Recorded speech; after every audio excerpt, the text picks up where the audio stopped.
Hello, everybody. Welcome back to another day of our Bible reading. We are on day 245, which means we only have 120 days left. That's exciting. And we are starting a new book of the Old Testament. We are starting the book of Ecclesiastes. So, Ecclesiastes chapter 1. There are the words of the teacher, King David's son, who ruled in Jerusalem. These are the words of the teacher. Everything is meaningless. Everything is meaningless, says the teacher, completely meaningless. What do people get out of all of their hard work under the sun? Generations come and generations go, but the earth never changes. The sun rises and the sun sets, then hurries around to rise again. The wind blows south and then turns north.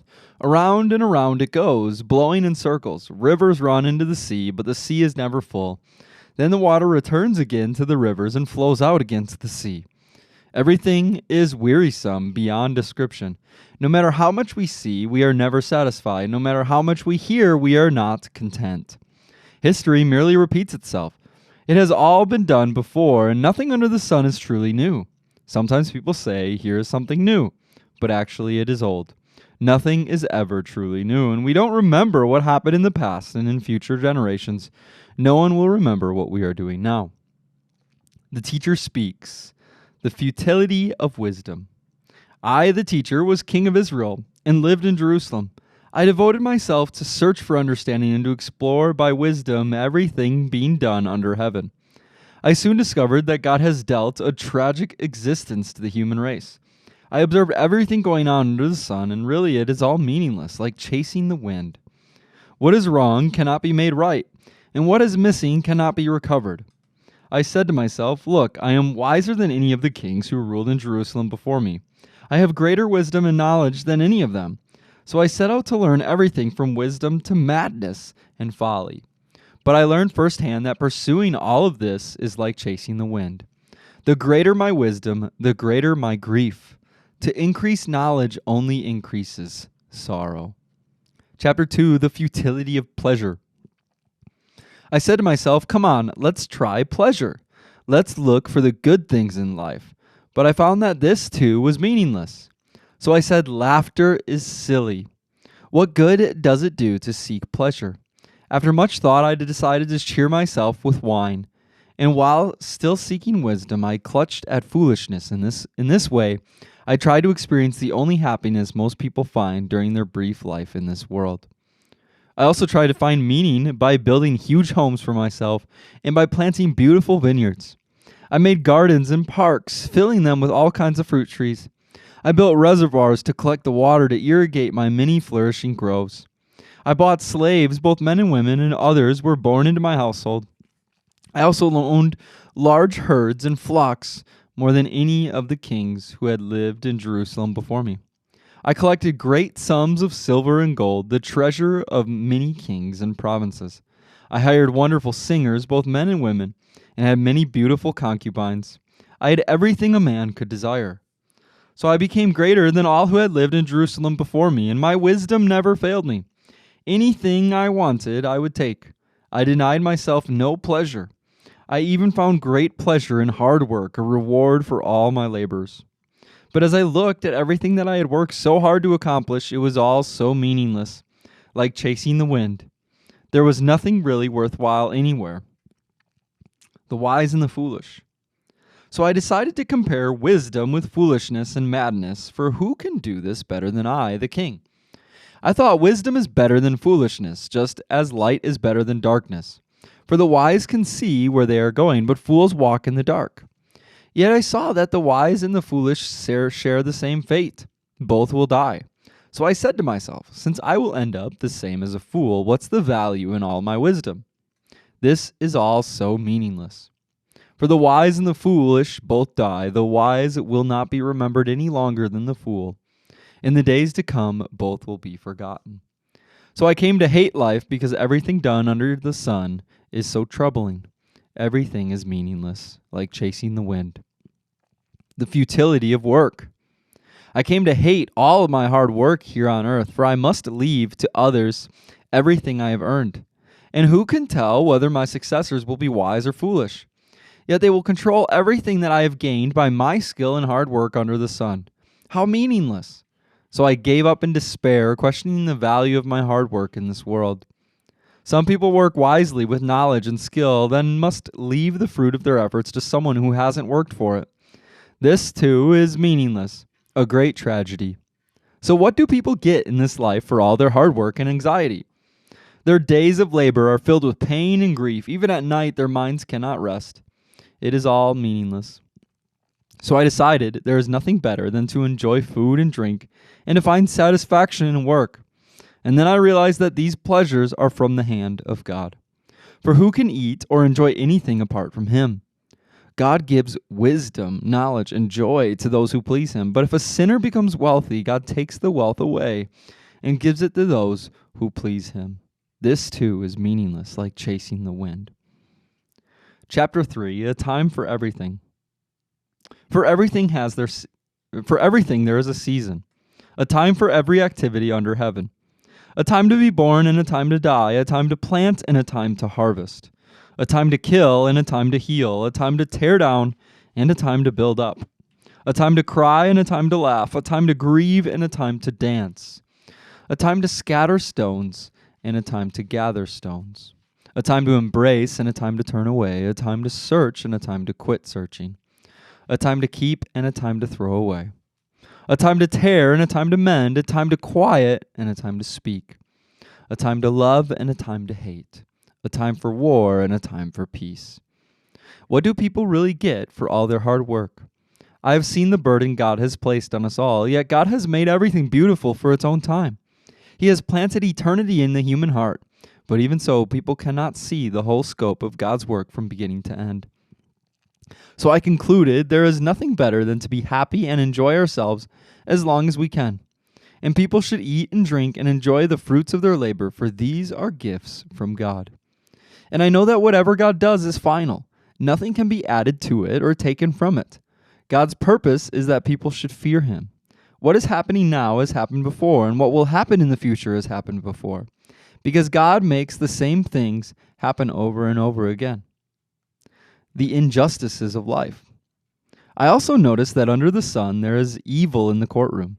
Yes, even in the courts of law are corrupt. I said to myself, in due season, God will judge everyone, both good and bad, for all their deeds. I also thought about the human condition, how God proves to people that they are like animals. For people and animals share the same fate, both breathe and both must die. So people have no real advantage over animals. How meaningless. Both go to the same place. They come from the dust and they return to the dust. For who can prove that the human spirit goes up and the spirit of an animal goes down into the earth?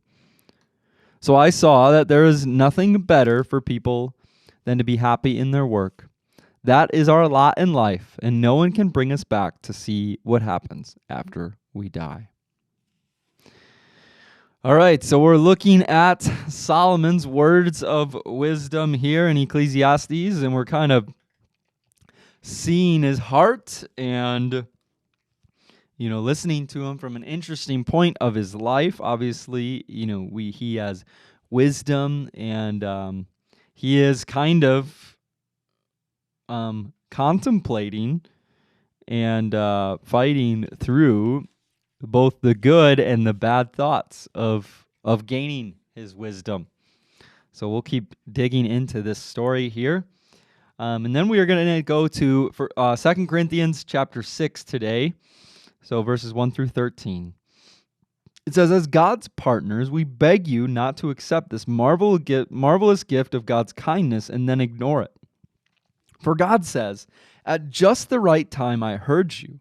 On the day of salvation I helped you. Indeed, the right time is now. Today is the day of salvation. Paul's hardships. We live in such a way that no one will stumble because of us, and no one will find fault with our ministry. In everything that we do, we show that we are true ministers of God, and we patiently endure troubles and hardships and calamities of every kind. We have been beaten, been put in prison, faced angry mobs, worked to exhaustion, endured sleepless nights, and gone without food. We prove ourselves by our purity, our understanding, our patience, our kindness, and by the Holy Spirit within us, and by our sincere love. We faithfully preach the truth. God's power is working in us. We use the weapons of righteousness in the right hand for attack and the left hand for defense. We serve God whether people honor us or despise us, whether they slander us or praise us. We are honest, but they call us impostors. We are ignored even though we are well known. We live close to death, but we are still alive. We have been beaten, but we have not been killed. Our hearts ache, but we always have joy.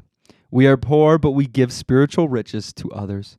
We own nothing, and yet we have everything. Oh, dear Corinthian friends, we have spoken honestly with you, and our hearts are open to you. There is no lack of love on our part, but you have withheld your love from us. I am asking you to respond as if you were my own children. Open your hearts to us. All right, and then we are in Psalm 46 today, Psalm 46, verse 1 through 11. For the choir director, a song of the descendants of Korah to be sung by soprano voices. God is our refuge and strength, always ready to help in times of trouble. So we will not fear when earthquakes come and the mountains crumble into the sea. Let the oceans roar and foam, and let the mountains tremble as the waters surge. A river brings joy to the city of our God, the sacred home of the Most High. And God dwells in that city, and it cannot be destroyed. From the very break of day, God will protect it. The nations are in chaos, and their kingdoms crumble. And God's voice thunders, and the earth melts.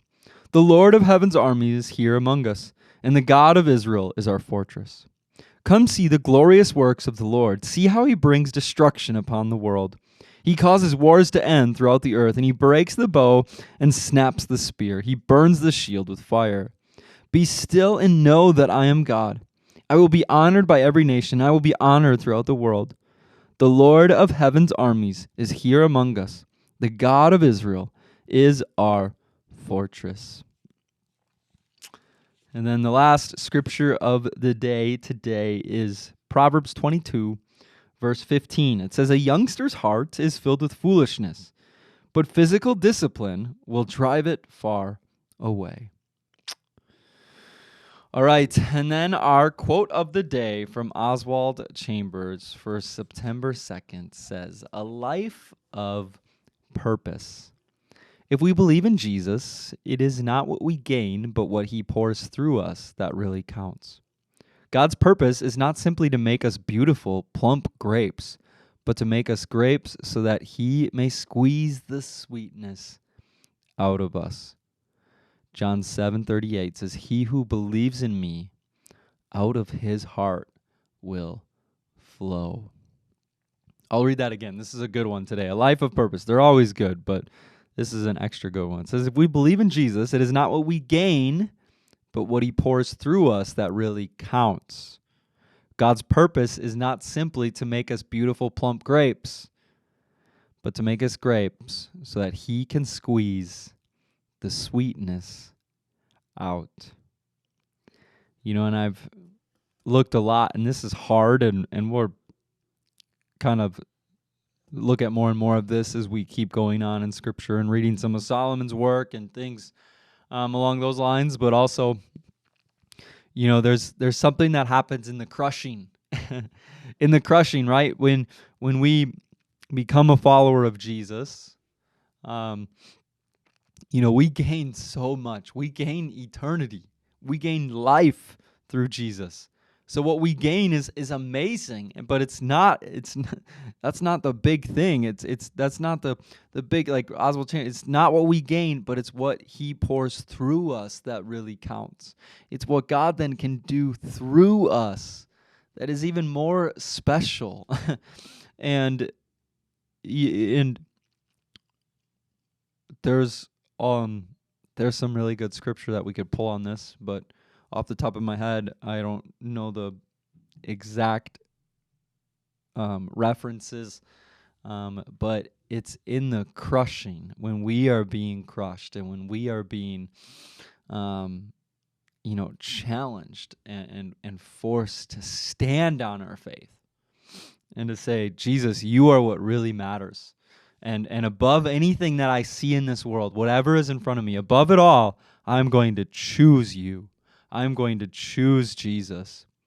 When we stand in that and go through the crushing, and when we believe